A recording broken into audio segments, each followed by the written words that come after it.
Freud'un Hayatı ve Eserleri serisinin ilk videosuyla karşınızdayız. Doktor Sigmund Freud'un hayatına dair öne çıkan her şeyi sizlerle paylaşmak amacıyla serimize başlıyoruz. Biz bu serimizde Sigmund Freud'un doğumundan vefatına kadarki hayatını, bu süre içerisinde ele almış olduğu eserleri, bu süre içerisinde kendisine yön veren Freud'un meslek büyüklerini, tarihsel olarak kendisini etkileyen isimleri, bilimsel olarak kendisini etkileyen isimleri, görüşleri, ayrıca Freud'dan sonra psikanalizde neler oldu, psikolojide neler oldu, psikoterapide neler oldu, bunları da konuşacağız. Peki neden? Buna neden ihtiyacımız var? Benim kendi adıma bunu yapmak için 3 önemli sebebim var. Birincisi, ben bir psikolojik danışmanım ve Freud benim meslek büyüğümdür. Psikoterapi konusunda gerçekleştirmiş olduğu devrim bizim için büyük önem arz etmektedir. Bu devrimin nedenli büyük olduğunu merak ediyorsak ben serinin ilerleyen videolarında bunu aktarmaya çalışacağım. Ancak şimdilik sadece şunu söylemek istiyorum. Özellikle 19. yüzyılda Avrupa'da akıl hastanelerinin çalışma prensiplerine baktığımızda, o hastanelerde yaşananları değerlendirdiğimizde Doktor Sigmund Freud'un psikanaliz ile nevrozlara karşı geliştirmiş olduğu, nevrotik hastalara karşı geliştirmiş olduğu terapi sürecinin, terapötik müdahalenin nedenli önemli olduğunu anlayacağız. İlgilenen arkadaşlar kısa bir araştırmayla bunu öğrenebilir. İkinci sebebim, bugün Doktor Freud olmasaydı şu olurdu, bu olurdu diyemem.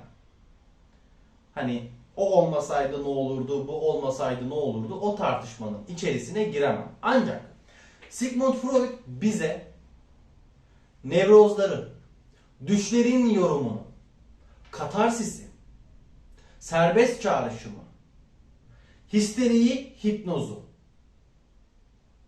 ve diğer espriler, parapraksisler, küçük küçük sakarlıklar, bunların iç doğasını anlatmaya çalıştı.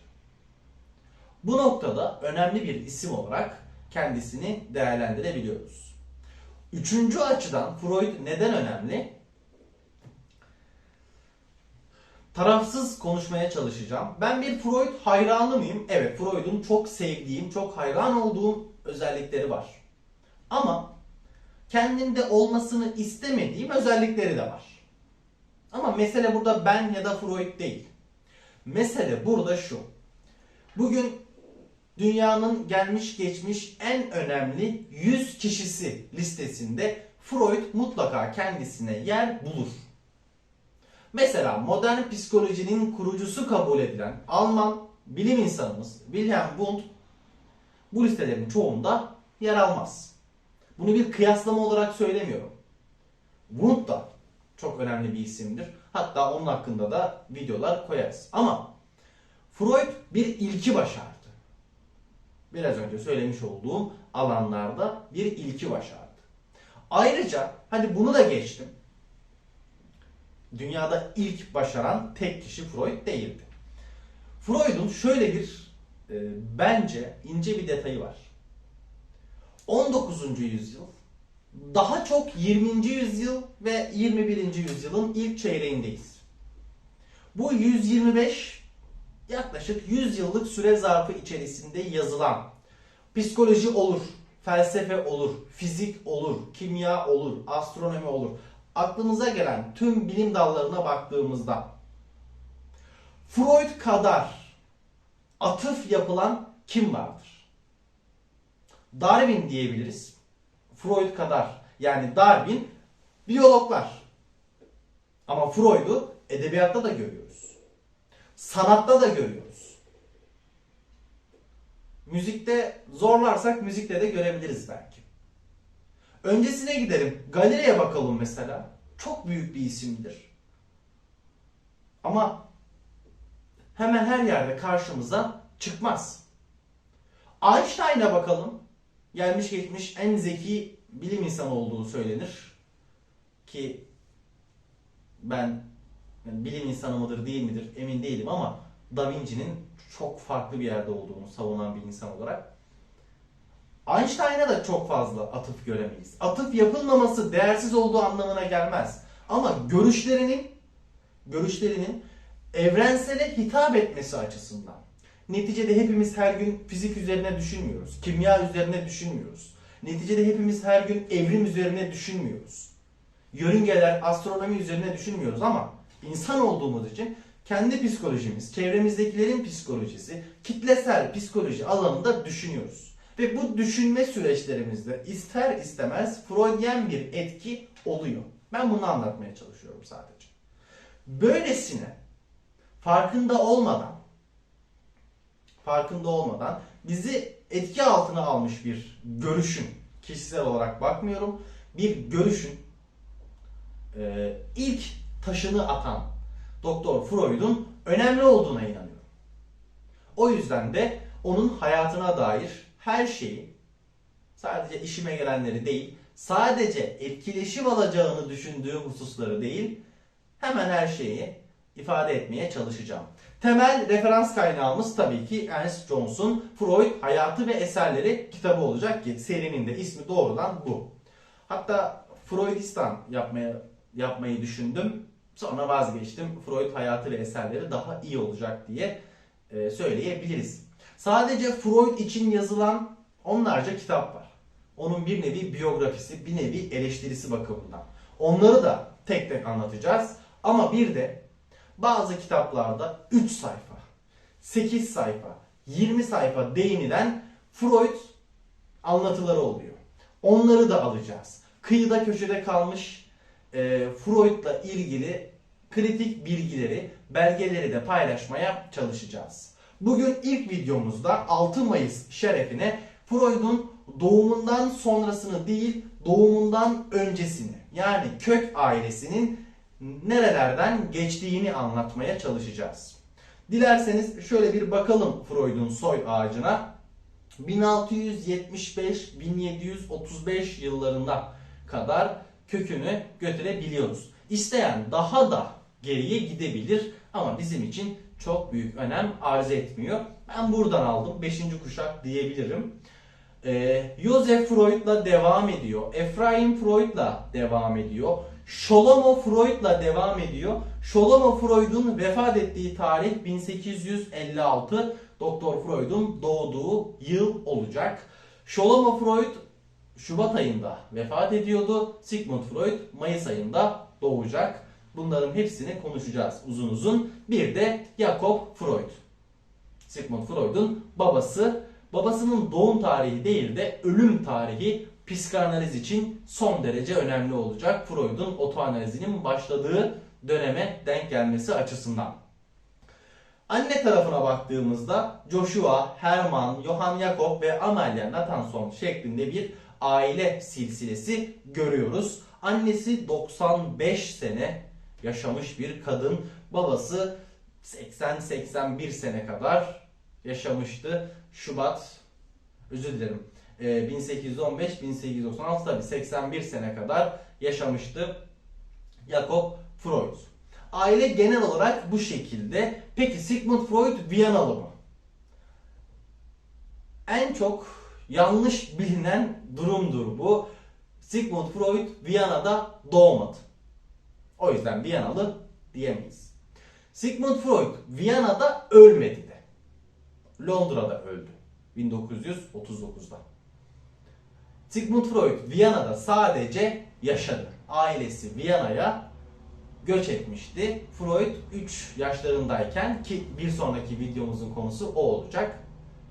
Sigmund Freud'un kök ailesi Galicia'da yaşamıştı. Galicia neresi karıştırılır? Aslında eksik bilindiği için karıştırılır. Avrupa'da bir İspanya'da özel bir bölgemiz var. Galicia isminde. Portekiz, İspanya, böyle onun üstünde İspanya'ya bağlı bir bölgedir Galicia. Bizim şu an onunla bir işimiz yok. Biz bu Ukrayna, Polonya arasında yer alan Galicia'dan söz ediyoruz. Galicia aslında bize yabancı değil. Osmanlı İmparatorluğu'nun 1. Dünya Savaşı'nda savaştığı cephelerden birisidir Galicia. Çünkü bizim savaş müttefikimiz Avusturya, Macaristan ve Almanya ulaşımı, kara ulaşımı açısından önem arz eden bir yerdi Galicia. Hatta şöyle bir tarihsel bilgi de verelim. 2 dakika, ondan bir şey olmaz. Bizim 2. Viyana kuşatmamız vardır 1683'te. O dönem Lehistan, şimdiki Polonya. Lehistan kralı 2. Viyana kuşatmasında bizim karşımızda yer alır ve bizim Viyana'yı almamızı bir nevi engeller. Avusturya'ya yardımcı olur. Bu 1683'teki başarısızlıktan 16 sene sonra Osmanlı İmparatorluğu belki de tarihindeki ilk çok can yakıcı bir anlaşma imzalar. Karlofça Anlaşması ve Osmanlı Devleti artık gerileme dönemine doğru girmektedir.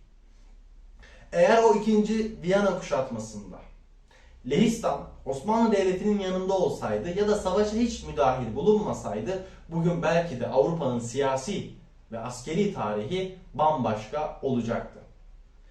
Bu olacaktı, gidecekti, edecekti. Bunlar tabii güzel şeyler, farazi şeyler, ilgi çekici şeyler ama asıl hikaye buradan sonra başlıyor. Osmanlı Devleti nasıl ki 2. Viyana kuşatmasından 15-16 sene sonra gerilemeye başlayıp Karlofça ile bunu bir nevi ispat ettiğinde aynı dönemde Lehistan Krallığı da gerilemeye başlıyor. Ve 1795 yılında 100-120 sene sonra belki 100 sene önce yardım ettiği Avusturya İmparatorluğu'nun da içinde bulunduğu işte Almanya ve Avusturya Lehistan Krallığı'nın topraklarını kendi arasında paylaşıyor ve Leh halkı bir nevi işgale maruz kalıyor. Ne zamana kadar? 1918'e kadar. Galicia cephesinde Osmanlı askerleri savaşana kadar.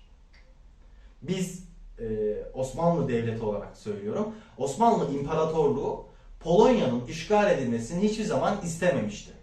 Bunda tabii ki siyasi sebepler de söz konusu ama böyle bir yakınlığımız da vardı bizim Polonya'yla.